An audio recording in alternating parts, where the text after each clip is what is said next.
Hello दोस्तों, कैसे आप सभी लोग। मैं शुभम चौधरी आप सभी का एक बार फिर से एसकेसी डिफेंस एकेडमी के यूट्यूब चैनल पे स्वागत करता हूं। और मैं लेके आ चुका हूं आज आपके लिए एक और नया मॉक टेस्ट एयरफोर्स वाले कैंडिडेट्स के लिए।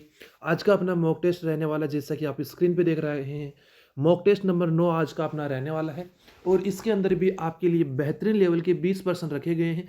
तो एक बार अपना जो प्रैक्टिस सेट है मॉक टेस्ट है, इसको सभी के साथ शेयर कर दीजिए और इसको कंप्लीट वॉच कीजिए। आप कितना स्कोर कर पा रहे हैं 20 में से, आप कमेंट करके ज़रूर बताएंगे। और हर जो मॉक टेस्ट है उसके अंदर आपको एक पैसेज दिया जा रहा है। तो इस बार ऐसा नहीं होना चाहिए एग्जाम दे के आए कर आप ये नहीं बोलेंगे सर हमसे पैसेज नहीं बना, हमारी पैसेज की प्रैक्टिस नहीं हुई, मेरे पैसेज का 1% सही हुआ, दो नहीं, दो सही हुआ। मुझे इस बार ये सुनना है कि पैसेज के सर मेरे 5 के 5 सही है। पैसेज के 5 के 5% आपके सही होने चाहिए। इसीलिए मैं हर मॉक टेस्ट के अंदर भी आपके लिए एक पैसेज लेके आ रहा हूँ। और 25 पैसेज की एक पीडीएफ मैंने आपको टेलीग्राम पे भी अवेलेबल करवा दी है। अगर आपने अभी तक टेलीग्राम चैनल को ज्वाइन नहीं किया तो अभी डिस्क्रिप्शन बॉक्स में जाइए और टेलीग्राम चैनल को ज्वाइन कीजिए। वहाँ पर आपको मॉक टेस्ट की पीडीएफ भी मिल जाएगी। और इसके अलावा जो अपना टॉपिक है, टॉपिक वाइज प्रैक्टिस भी आपकी चली हुई है, शाम को होती है वो क्लास, तो उसके भी आपको क्वेश्चन मिलेंगे। और भी बहुत प्रैक्टिस के लिए आपको मैटर मिल जाएगा इंग्लिश की प्रैक्टिस के लिए। तो देखिए दोस्तों, एक बार क्लास को शेयर कर दीजिए। अगर आप चैनल पे नए हैं तो चैनल को सब्सक्राइब करके बेल आइकन को ऑल पे प्रेस कर लीजिए, ताकि आपके पास जो आने वाली क्लासेज है उनका नोटिफिकेशन सबसे पहले पहुंच सके। और फिर हम लोग अपनी जो क्लास है आज का मॉक टेस्ट नंबर 9 है उसको स्टार्ट करते हैं पहले क्वेश्चन से। तो देखिए, आपकी स्क्रीन पे आपका पहला प्रश्न आ चुका है। और आपका जो पहला प्रश्न है वो कुछ इस प्रकार है, ध्यान से देखिए। Identify the antonym of the given word. कि आपको एक वर्ड दिया हुआ है, उसका एंटोनियम आपको फाइंड आउट करना है। तो देखिए, किसका आपको एंटोनियम बताना है। आपको एंटोनियम बताना है स्ट्रिप का। किसका एंटोनियम बताना है, स्ट्रिप का। तो सबसे पहले तो आपको स्ट्रिप का अर्थ आना चाहिए। तो स्ट्रिप जो है इसका अर्थ होता है कलह करना। कलह करना, लड़ाई झगड़ा करना, ये इसके क्या होते हैं, अर्थ होते हैं। जैसे हम बोलते हैं ना कि घर पे कलह कर रखी है, तुमने तो मेरी जिंदगी में कलह कर दी। तो इसी तरीके से जो कलह है वो क्या होती है, लड़ाई झगड़ा। स्ट्रिप का अर्थ समझ गए। फिर ऑप्शन ए दे रखा है आपको war, option B peace, option C anger, option D wow. तो देखिए, जो वॉव है इसका अर्थ होता है शोक। क्या अर्थ होता है, शोक। एंगर का अर्थ क्या होता है, गुस्सा। क्या अर्थ होता है, गुस्सा या क्रोध। जो पीस है इसका अर्थ क्या होता है, शांति। क्या अर्थ होता है, शांति। एक है वॉर, तो वॉर का अर्थ क्या होता है, युद्ध होता है। क्या होता है, युद्ध। तो देखिए, जो आपका क्वेश्चन था वो क्या था, स्ट्रीफ का आपको एंटोनियम बताना है। तो स्ट्रीफ का अर्थ था कलह। अभी ऑप्शन में से फाइंड आउट कीजिए किसका अर्थ इसके अपोजिट है। तो देखिए, शांति, जो ऑप्शन बी है आपका, कौन सा, ऑप्शन बी, जो क्या है कि आपका राइट आंसर हो जाएगा ऑप्शन बी। राइट आंसर कौन सा होगा आपका, ऑप्शन बी जो है वो आपका राइट आंसर हो जाएगा। कलह का जो अपोजिट है वो क्या हो जाएगा, पीस हो जाएगा। स्ट्रिप का जो अपोजिट होगा वो होगा आपका ऑप्शन बी। कौन सा होगा, ऑप्शन बी। बात करते हैं अपने अगले प्रश्न की, क्वेश्चन नंबर 2 की। तो ध्यान से देखिए, fill in the blank, Sam is the one of blank stole the bag. कि सेम वह है जिसने मेरा बैग चुराया। तो वन ऑफ के बाद में, द वन के बाद में आपको हु, हुम, दैट और विच में से भरना है कि यहाँ पे क्या आएगा। तो देखिए, आपके जो ऑप्शन है वो आपको बहुत ही ध्यान से पढ़ने हैं। इन्हीं ऑप्शनों में से आपका जो आंसर है वो हो जाएगा हु हो जाएगा। क्या हो जाएगा, हु। कि same is the one who, same वही है जो मेरा बैग, जिसने मेरा बैग चुराया था। तो यहाँ पे क्या आ जाएगा, हु आ जाएगा। और देखिए, हु और होम का एक राफेल मेथड होता है जो कि संजीव ठाकुर सर का मेथड है। कौन सा मेथड, राफेल मेथड। वो आप राफेल मेथड लगाएंगे जब हु और होम के, जब भी आपके पास पर्सन आते हैं तो वो आप राफेल मेथड लगा सकते हैं। आपका जो आंसर है वो आसानी से निकल के आ जाएगा हु और होम का। तो देखिए, राफेल मेथड क्या कहलाता है कि आपको सब्जेक्ट और वर्ब गिननी होती है। क्या होती है, सब्जेक्ट और वर्ब काउंट करनी होती है कि सब्जेक्ट अपने वाक्य में कितने और वर्ब कितने हैं। इसी के बेसिस पे राफेल मेथड लगता है। बात करते हैं अपने अगले प्रश्न की, क्वेश्चन नंबर 3 की। तो देखिए, identify the correct preposition. Question क्या है आपका, please beware blank the dog, तो आपको बीवेयर के साथ में प्रीपोजिशन बतानी है कि बीवेयर के साथ में कौन सी प्रीपोजिशन आती है। ऑप्शन ए है आपका ऑफ, ऑप्शन बी है with, option C to, option D for. तो देखिए बीवेयर ऑफ, बीवेयर के साथ में कौन सी प्रीपोजिशन आती है, ऑफ प्रीपोजिशन आती है। ऑप्शन ए क्या हो जाएगा आपका राइट आंसर। बात करते हैं अपने अगले प्रश्न की, क्वेश्चन नंबर 4 की। तो देखिए give the सिनोनियम of the given word, कि आपको जो वर्ड दिया हुआ है उसका आपको क्या बताना है, सिनोनियम बताना है। और वर्ड आपका क्या दिया हुआ है, वर्ड आपका दिया हुआ है फोर्टिट्यूड। क्या दिया हुआ है, फोर्टिट्यूड। तो देखिए जो फोर्टिट्यूड है उसका अर्थ क्या होता है, धैर्य। क्या होता है, धैर्य, या हम इसको बोल सकते हैं संयम रखना, अपने ऊपर कंट्रोल रखना, किसी चीज़ के लिए वेट करने की जो प्रवृत्ति होती है वो होना। तो धैर्य या संयम हम इसको बोल सकते हैं। तो देखिए जो आपका ऑप्शन ए है वो है कंपोजर, ऑप्शन बी है कॉन्फिडेंस, ऑप्शन सी है करेज, ऑप्शन डी है प्रोड्यूस। तो देखिए जो आपका प्रोड्यूस है उसका अर्थ होता है उत्पादन। क्या अर्थ होता है, उत्पादन। जो करेज है उसका अर्थ होता है साहस। क्या अर्थ होता है, साहस। और जो कॉन्फिडेंस है उसका अर्थ होता है आत्मविश्वास। क्या होता है, आत्मविश्वास अर्थ होता है। और जो आपका कंप्यूटर है इसका अर्थ होता है धैर्य। क्या अर्थ होता है, धैर्य या संयम। दोनों एक ही चीज है, कंपोजर और फोर्टिट्यूड। तो जो फोर्टिट्यूड है उसका जो आपका जो फोर्टिट्यूड है उसका जो सिनोनियम जो है, सिनोनियम क्या हो जाएगा आपका, ऑप्शन ए। कौन सा हो जाएगा, ऑप्शन ए आपका क्या हो जाएगा, इसका सिनोनियम हो जाएगा। बात करते हैं अपने अगले प्रश्न की। तो देखिए अगला प्रश्न क्या है, सिलेक्ट द करेक्ट वर्ब। आपको जो करेक्ट वर्ब है वो फाइंड आउट करनी है। तो देखिए ही एंड आई, यहाँ पे दो आपको दे रखे हैं क्या, ऑब्जेक्ट, और दोनों को किससे जुड़ा हुआ है, एंड से। तो ये कैसा हो गया, प्लूरल सब्जेक्ट हो गया आपका। कैसा हो गया, प्लूरल सब्जेक्ट। तो आपको प्लूरल सब्जेक्ट के साथ में वर्ब काम में लेनी है। फिर आपका ब्लैंक लाइक देम। तो देखिए ऑप्शन ए है डज नॉट। तो देखिए डज तो किसके साथ में काम में आता है, सिंगुलर के सामने, सिंगुलर के साथ में क्या काम में आता है, जो आपका प्रेजेंट सिंपल टेंस है उसमें डज जो है वो आपका सिंगुलर के साथ में काम आता है। फिर आपका हेज नोट, तो हेज नोट किसके साथ में काम आता है, कौन से की, ये है हेल्पिंग वर्ब, ये है प्रेजेंट परफेक्ट की, ये किसके साथ काम आती है, ये भी सिंगुलर के साथ में। प्लूरल के साथ में क्या काम आती है, हैव काम में आती है। फिर आपका डू, तो देखिए जो डू है ये किसके साथ में काम में आता है, प्लूरल के साथ में। तो यही आपका राइट आंसर हो जाएगा ऑप्शन सी। क्या कौन सा आंसर हो जाएगा, ऑप्शन सी। अभी जो स्टूडेंट गलती करते हैं वो आपको बताता हूँ, वो यहाँ पे ये नहीं देखते कि ये एक कंपाउंड सब्जेक्ट है। वो क्या देखते हैं, यहाँ पे आई है और आई के बाद में एम लगा के डी ऑप्शन को टिक करके आ जाते हैं, और उनका गलत हो जाता है। नहीं, जब भी एंड से आपका सब्जेक्ट जुड़ा होता है तो वो एक ही सब्जेक्ट होता है, और इसका आपको ध्यान देना होता है। इसका सही आंसर क्या होगा, ऑप्शन सी। बात करते हैं अगले प्रश्न की। प्लूरल आपको पूछा गया है किस्टर, सिस्टर इन लॉ का, किसका प्लूरल आपको पूछा है, सिस्टर इन लॉ का आपको प्लूरल पूछा है। तो देखिए जो इसका प्लूरल हम कैसे बनाते हैं, जो इसका रूट वर्ड है, क्या है, रूट वर्ड। जैसे कभी भी आपके ऐसे आए father in law, brother in law, sister in law, mother in law, तो इसमें जो रूट वर्ड है, जो रूट वर्ड है उसके अंदर हम एस लगाते हैं। रूट वर्ड के अंदर हम लोग क्या लगाते हैं, एस लगाते हैं।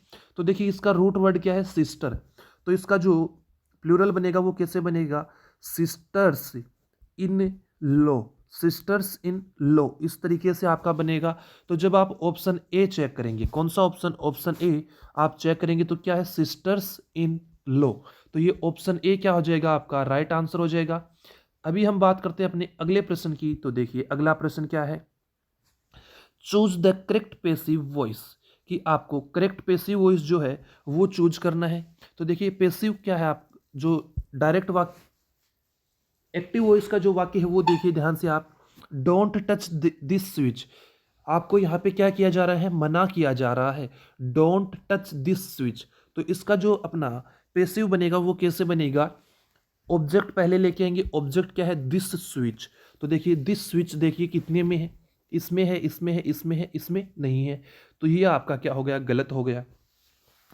फिर देखिए इसमें क्या है, डोंट टच, क्या दिया हुआ है, डोंट टच दिस स्विच। तो देखिए डोंट तो फिर से आएगा नहीं, तो ये डोंट वाला भी कैंसिल। नीड नोट हम काम में नहीं लेंगे क्योंकि यहाँ पे आपको मना किया जा रहा है, तो आप किसको यूज में लेंगे? Must not be touch. किसको? Must not be touch. आपको इस स्विच को छूना नहीं चाहिए। तो ये आपका ऑप्शन बी जो है वो राइट आंसर हो जाएगा। कौन सा? Option B. तो पैसिव आपका क्या बनेगा? This switch must not be touched. This switch must not be touched आपका राइट आंसर हो जाएगा। बात करते हैं अपने अगले प्रश्न की, क्वेश्चन नंबर 8 की। और जो 8 नंबर प्रश्न है उसके अंदर आपको इररिपेरेबल की जो सही स्पेलिंग है वो पूछी गई है। तो सबसे पहले तो देखिए, जो आपकी इररिपेरेबल है उसकी सही स्पेलिंग होती क्या है वो मैं लिख देता हूं। IRREPARABLE।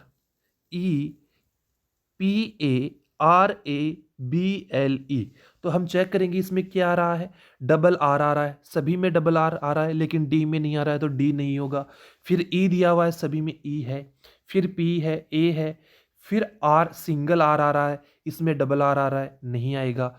ए के बाद में क्या आता है? आर आता है डायरेक्ट, इसमें आई दिया हुआ है, नहीं आएगा। तो आपका जो राइट आंसर है वो कौन सा हो जाएगा? Option B. जब भी आपको करेक्ट स्पेलिंग फाइंड आउट करनी हो तो सबसे पहले वर्ड देखिए कि कौन कौन से वर्ड हैं और उनकी सही स्पेलिंग अपने रफ पेज में लिख लीजिए। अगर आप डायरेक्ट चेक करने जाते हैं तो आपकी गलती हो सकती है, लेकिन आप अपने माइंड से पहले ही जो स्पेलिंग आपने पढ़ी वो लिख लीजिए कि ये मेरी करेक्ट स्पेलिंग है, और फिर उसको ढूंढिए ऑप्शन में, तो आपका 100% क्वेश्चन सही हो जाएगा। अभी हम बात करेंगे आज के 9 नंबर क्वेश्चन की। तो देखिए, fill in the blank with correct article, कि आपको करेक्ट आर्टिकल फिल आउट करना है। तो देखिए, I want to be blank S P. I want to be blank S P. तो देखिए, जो एस पी है इसके अंदर किसका साउंड आ रहा है? S P. एक वोवेल का साउंड आ रहा है। किसका आ रहा है? वोवेल का साउंड आपके पास आ रहा है। तो वोवेल का जब भी साउंड आता है तो हम कौन सा आर्टिकल फिल करते हैं? एन आर्टिकल फिल करते हैं। आप लोग सभी बताएंगे एमपी के साथ में कौन सा आएगा, सीएम के साथ में कौन सा आएगा, पीएम के साथ में कौन सा आएगा, एएम के साथ में कौन सा आर्टिकल आएगा। ये सभी आप लोग कमेंट करके बताएंगे कि इनके साथ में कौन सा आएगा। और एसपी के साथ कौन सा आएगा? वो है आपका एन आर्टिकल। कौन सा? एन। तो देखिए, कौन सा ऑप्शन सही हो जाएगा? आपका ऑप्शन बी। कौन सा राइट आंसर हो जाएगा? Option B, an S P. I want to be an S P. मैं एक S P, superintendent of police. SP की फुल फॉर्म क्या होती है? Superintendent of police. तो मैं एक सुप्रीडेंट ऑफ पुलिस बनना चाहता हूं। नेक्स्ट बात करते हैं क्वेश्चन नंबर 10 की। तो देखिए, right art of writing. Art of writing for newspaper and magazine क्या कहलाती है? कि जो न्यूज़पेपर और मैगजीन है उसके लिए लिखना क्या कहलाता है, ये आपको पूछा गया है। तो देखिए, लिटरेचर कहलाता है, साहित्य नहीं कहलाता। जर्नलिज्म कहलाता है। बायोग्राफी बायोग्राफी जो किसी की लिखी जाती है, जीवनी। बायोग्राफी को क्या बोला जाता है? जीवनी बोला जाता है। फिर एक है आपका आर्टिस्ट्री। तो देखिए, जो आदमी न्यूज़पेपर और मैगजीन के लिए लिखता है उसको बोला जाता है जर्नलिस्ट। क्या बोला जाता है? जर्नलिस्ट बोला जाता है। और जो वो काम करता है उसको बोला जाता है जर्नलिज्म। क्या बोला जाता है? जर्नलिज्म। तो ऑप्शन बी आपका क्या हो जाएगा? Right answer. बात करते हैं अपने अगले प्रश्न की, क्वेश्चन नंबर 11 की। तो ध्यान से देखिए, select the correct indirect narration. My friend said I am living today. तो देखिए, आगे इसका आपको क्या बनाना है? नरेशन बनाना है। तो देखिए, इसका नरेशन हम लोग कैसे बनाएंगे? तो देखिए, मैं नरेशन बनाता हूं।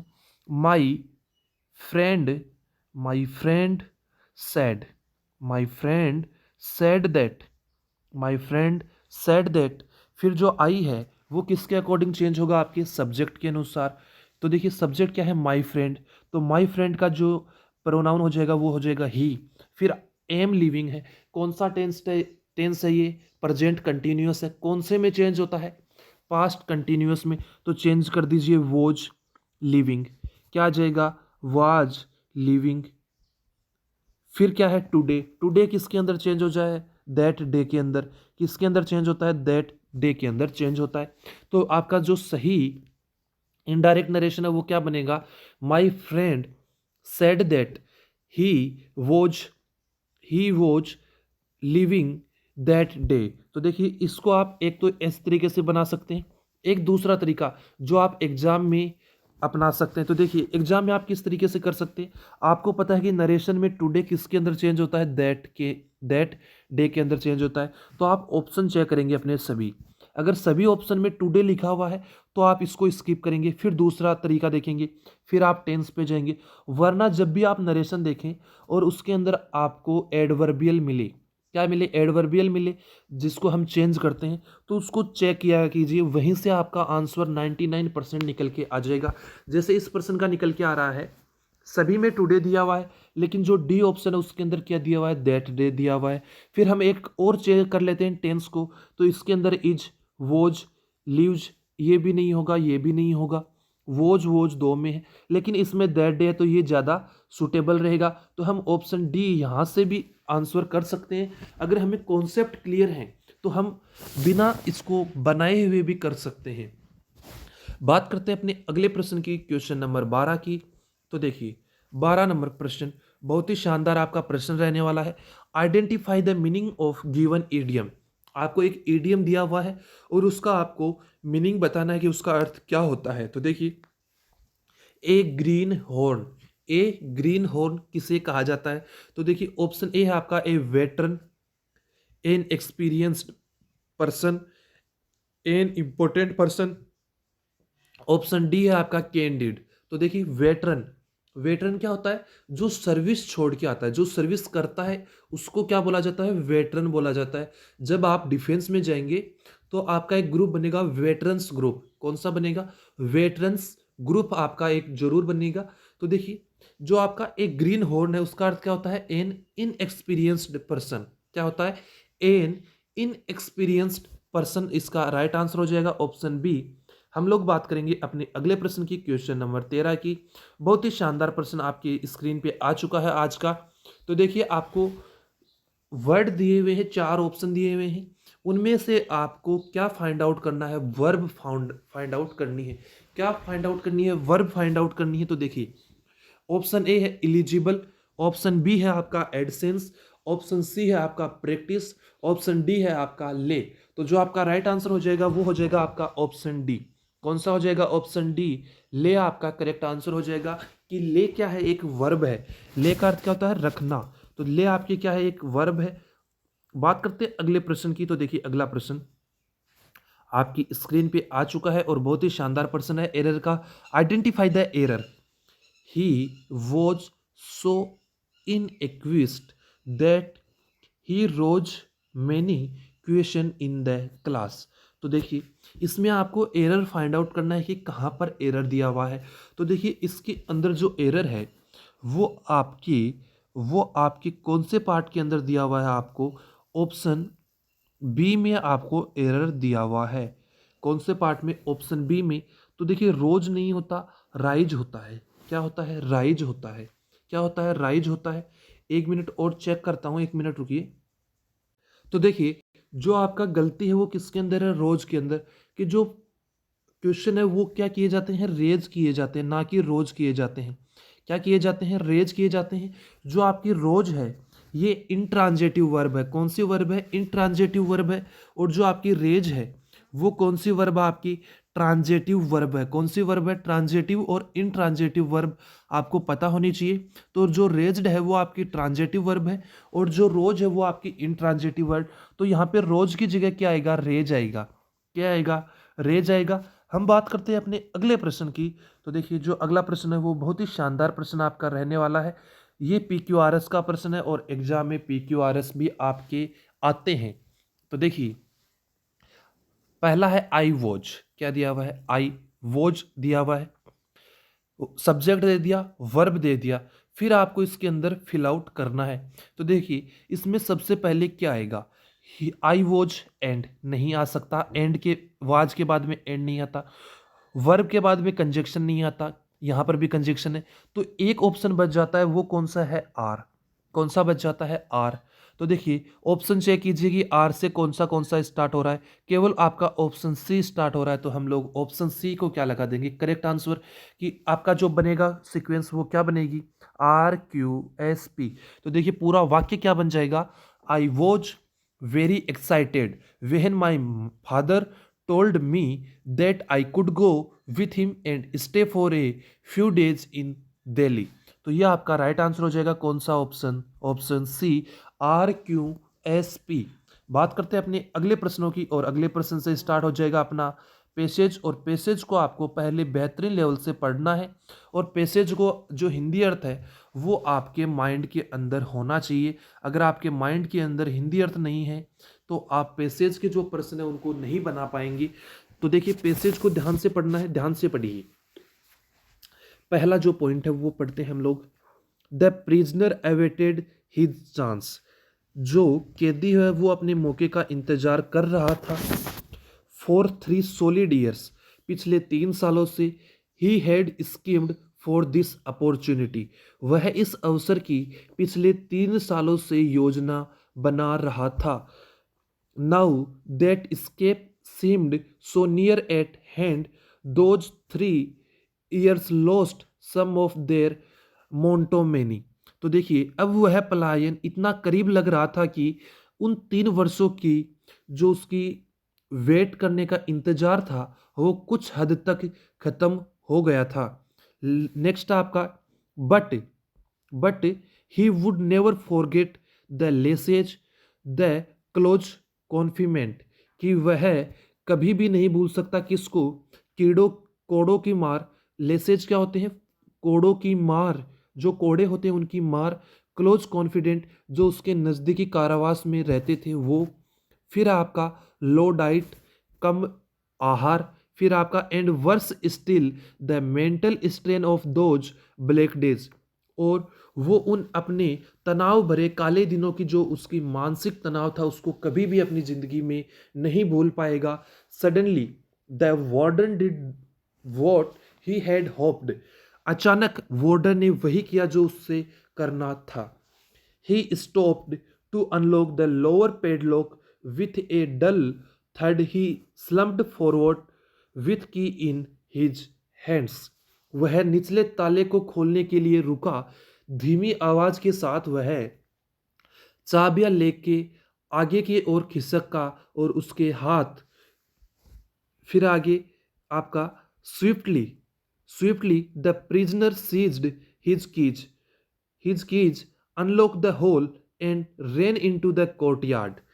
तो देखिए क्या है, कैदी ने तेजी से अपनी चाबियां छीन ली और हॉल का ताला खोला और आंगन में भाग आया। फिर है आपका, देखिए आगे क्या लिखा हुआ है। It took it it took him 4 seconds to reach the rope ladder secretly placed there by his accomplice, 5 more to jump into the waiting car to be whisked away to freedom। देखिए, रस्सी सीढ़ी तक पहुंचने में उसे 4 second लगे। उसके साथियों ने गुप्त रूप से 5 और लोगों को वहां रखा। प्रतीक्षा कार में कूदकर वह उसको दूर ले जाना चाहते थे, उसको आज़ाद करवाना चाहते थे। Even though he was guilty, भले ही वह दोषी था। The prisoner felt he had paid for his crime. पुजारी को लगा कि उसने अपने अपराध के लिए भुगतान कर दिया है। For the man he had robed 3 years ago was still a millionaire. उस आदमी, पुजारी को लगा कि उसने अपने अपराध के लिए उस आदमी के लिए भुगतान किया जो उसके साथ था। 3 साल पहले लूटा गया व्यक्ति अभी भी करोड़पति ही है। तो देखिए, ये आपका पैसेज कंप्लीट हो गया। अभी हम बात करेंगे अपने प्रश्नों के ऊपर। तो देखिए, प्रश्नों को आपको बहुत ही शानदार तरीके से बनाना है। हिंदी अर्थ आपको बहुत ही शानदार तरीके से समझा दिया गया है। तो देखिए, पहला जो आपका प्रश्न है वो हम लोग ध्यान से करते हैं। For what crime had the prisoner been punished. तो हमने लास्ट में पढ़ा कि जिसको क्रिमिनल ने लूटा था वह आज भी करोड़पति है। तो वो किस केस के अंदर आया था? मर्डर के अंदर नहीं आया, एरोसन नहीं आया, किडनैपिंग के अंदर भी नहीं, वो रॉबरी के अंदर आया था। तो ऑप्शन सी आपका क्या होगा करेक्ट आंसर। अगर अगले प्रश्न की बात करें तो वो देखते हैं हम लोग। When had the crime been committed. When had the crime been committed, कि जो क्राइम है वो कहाँ पे किया गया। तो देखिए जो क्राइम है, क्राइम कब किया गया था। ऑप्शन ए आपका जस्ट बिफोर द एस्केप, उसके जस्ट भागने से पहले, 3 years अर्लियर 3 साल पहले, लॉन्ग अगो बहुत साल पहले, डे अर्लियर एक कुछ दिन पहले, कुछ दिन पहले। तो हमने पढ़ा कि जो चोरी थी उसने 3 साल पहले की थी, कि जिसको उसने 3 साल पहले लूटा था वह आज भी क्या है, करोड़पति है। लास्ट लाइन, तो 3 years अर्लियर 3 साल पहले उसने क्राइम किया था। अभी हम लोग बात करते हैं अपने अगले प्रश्न की, तो इसका आंसर ऑप्शन बी राइट हो जाएगा। बात करते हैं अपने अगले प्रश्न की, क्वेश्चन नंबर 18 की। तो देखिए who slumped forward with a dull थर्ड। तो देखिए क्या पूछना चाहता है एग्जामिनर आपको, कौन तेज आवाज के साथ आगे की ओर झुका। तो देखिए मैंने आपको जो पैसेज पढ़ाया था, तो ध्यान से बताया, मैंने आपको पढ़ाया था कि उसने देखा कि जो वार्डन है वो आगे आ रहा है चाबियां लेके, और वो जल्दी से नीचे झुका और उससे चाबियां छीन के उसने अपने हॉल का दरवाजा खोल के वह आंगन में पहुंच गया। तो देखिए क्या है, द मिलीनियर नहीं, द वार्डन नहीं, the prisoner, yes the prisoner आपका जो कैदी था वो। ऑप्शन सी आपका क्या हो जाएगा करेक्ट आंसर। बात करते हैं अपने अगले प्रश्न की। तो देखिए अगला प्रश्न क्या है, how many second did it take for the prisoner to regain his freedom, कि उसको अपनी आज़ादी के लिए कितने सेकंड का समय लगा। तो आपने जब पैसेज पढ़ा तो मैंने आपको हिंदी अर्थ में बताया था कि जो रस्सी थी उस तक पहुंचने में केवल उसको 4 सेकंड लगी। तो ऑप्शन ए जो है वो आपका क्या हो जाएगा राइट आंसर। बात करते हैं अपने अगले प्रश्न की, क्वेश्चन नंबर 20 की। तो देखिए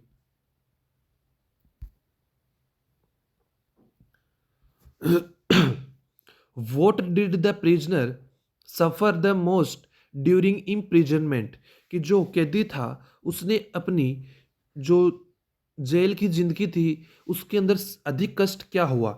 जो उसका कारावास का ड्यूरेशन था, जो उसकी समयावधि थी, उसके अंदर उसको जेल में सबसे ज्यादा कष्ट किसके अंदर हुआ।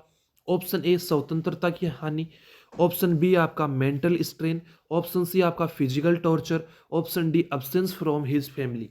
तो उसको सबसे ज्यादा मानसिक तनाव हुआ। क्या हुआ उसको सबसे ज्यादा मानसिक तनाव हुआ। ऑप्शन जो बी है, कौन सा ऑप्शन, ऑप्शन बी आपका क्या हो जाएगा करेक्ट आंसर हो जाएगा। तो दोस्तों इसी के साथ जो आपका पैसेज है वो कंप्लीट हो जाता है, और आज का जो मॉक टेस्ट है वो भी कंप्लीट हो जाता है। आपको मॉक टेस्ट कैसा लगा एक कमेंट करके ज़रूर बताइएगा, और मॉक टेस्ट में आपने 20 में से कितना स्कोर किया ये भी आपको कमेंट करके बताना है। तो दोस्तों मिलते हैं कल एक नए मॉक टेस्ट के साथ, और शाम वाली अपनी टॉपिक वाइज जो प्रैक्टिस है उसके अंदर। तब तक के लिए जय हिंद, जय भारत।